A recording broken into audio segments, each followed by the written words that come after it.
when Europeans were still living in caves, the Dogon in Mali had already recognized the stars. When the Europeans were still eating raw meat, the Africans had discovered fire. The Africans were the pioneers.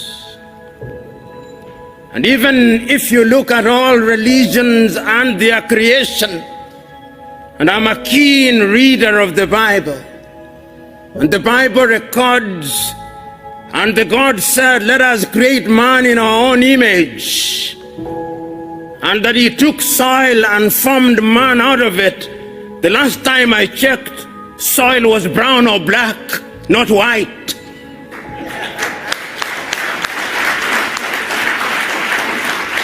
And I can confirm that I checked this morning. The soil is still black, the soil is still brown, and if therefore anybody is created in the image of God, it is we who are of the black race.